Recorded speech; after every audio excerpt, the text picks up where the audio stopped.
Are you planning a trip to Malta? Well, you're in for a treat. Malta is a beautiful island country located in the Mediterranean Sea, and there's so much to see and do here. In this video, we're going to talk about some of the things you should know before you go. First off, let's start with the capital city, Valletta.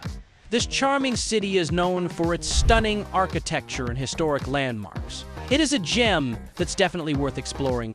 It's a UNESCO World Heritage Site, and it's packed with historic landmarks and stunning architecture. One of the must-see attractions in Valletta is the Grand Master's Palace. This palace was built in the 16th century and served as the residence of the Grand Master of the Knights of St. John. Today, it's home to the office of the President of Malta, but you can still tour some of the palace's rooms and see the opulent decor and artwork. Another must-visit spot in Valletta is the St. John's Co-Cathedral.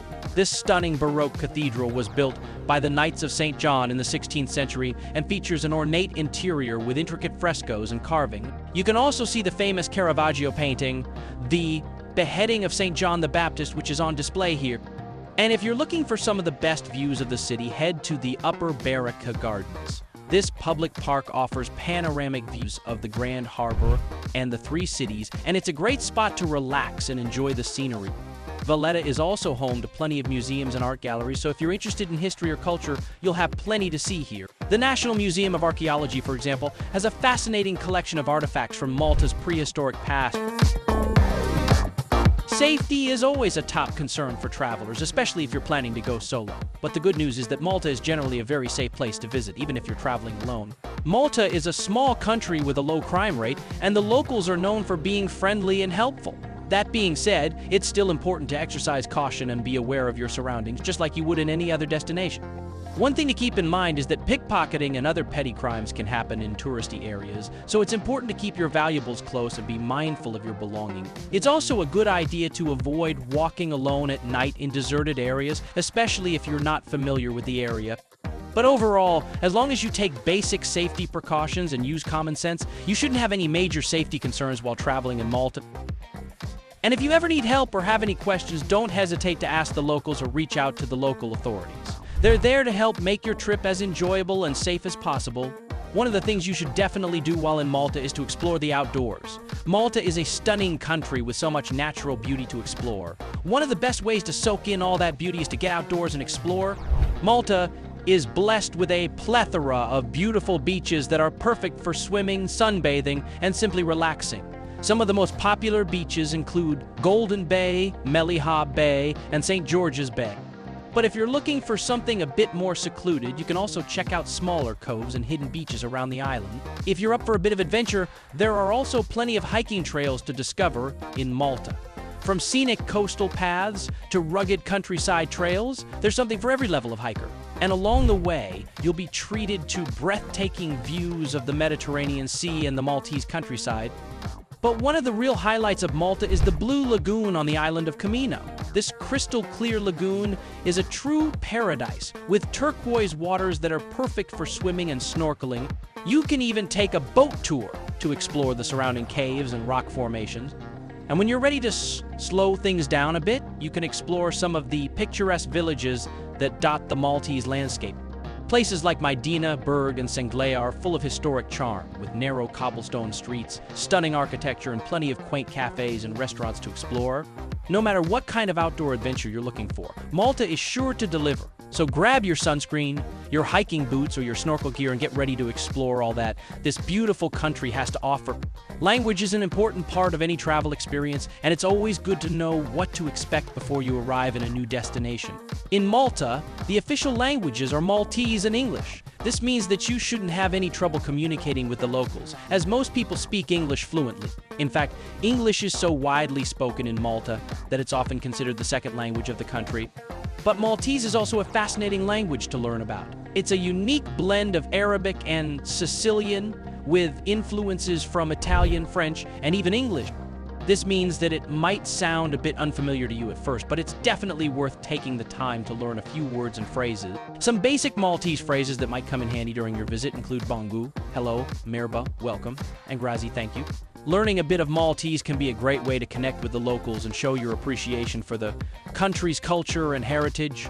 Plus, it's always fun to learn a new language and expand your linguistic horizon. If you're planning on driving in Malta, it's important to know that you'll need to have an international driving permit in addition to your regular driver's license. An IDP is a special document that translates your driver's license into different languages and makes it easier for you to rent a car and drive in foreign countries. It's essentially a passport for your car, and it's recognized in over 150 countries around the world. To get an IDP, you'll need to visit your local automobile association and fill out an application. You'll also need to provide a valid driver's license, 2 passport-sized photos, and a small fee. The process is typically fairly quick and easy, and you should receive your IDP within a few days. Once you have your IDP, you'll be able to rent a car and drive in Malta without any problems. It's important to remember, though, that driving in Malta can be a bit different from driving in other countries. The roads are narrow and winding, and traffic can be heavy in some areas. You'll need to pay close attention to road signs and traffic laws and always be aware of your surroundings. But with a bit of caution and a valid IDP, you should have no trouble navigating the roads of Malta and exploring all that this beautiful country has to offer. Like any popular tourist destination, Malta has a vibrant nightlife scene with plenty of bars, clubs, and entertainment options for visitors.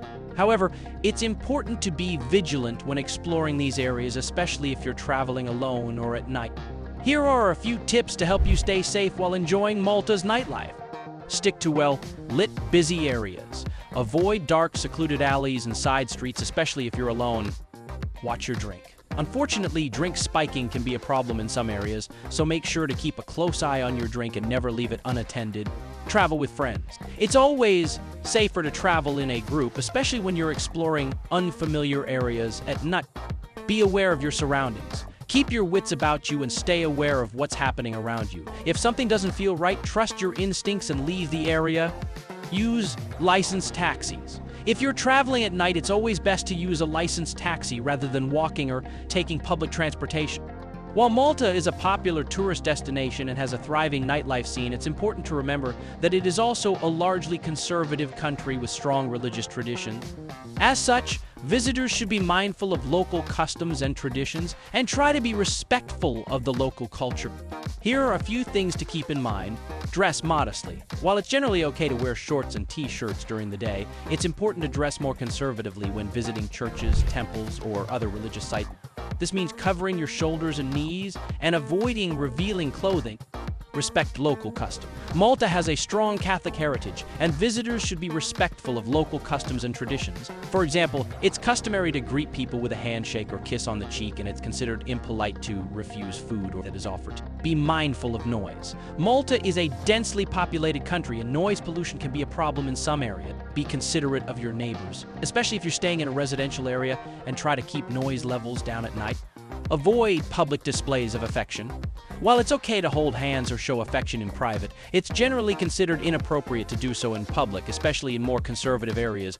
By being mindful of these cultural differences and showing respect for local customs and traditions, you can help ensure that your visit to Malta is a positive and enjoyable experience for everyone involved. Finally, if you're looking for a unique experience, head to the city of Medina, which is known as the Silent City. Here, cars aren't allowed, so you can stroll through the narrow streets and enjoy the peaceful atmosphere. In conclusion, Malta is a beautiful and unique destination with plenty to offer visitors. From its stunning beaches and picturesque villages to its rich history and culture, there's something for everyone to enjoy. Just remember to be respectful of local customs, take necessary safety precautions, and enjoy everything this wonderful country has to offer. If you want to learn more about travel tips and destinations like Malta, don't forget to subscribe to our channel for more informative videos. Thank you for watching.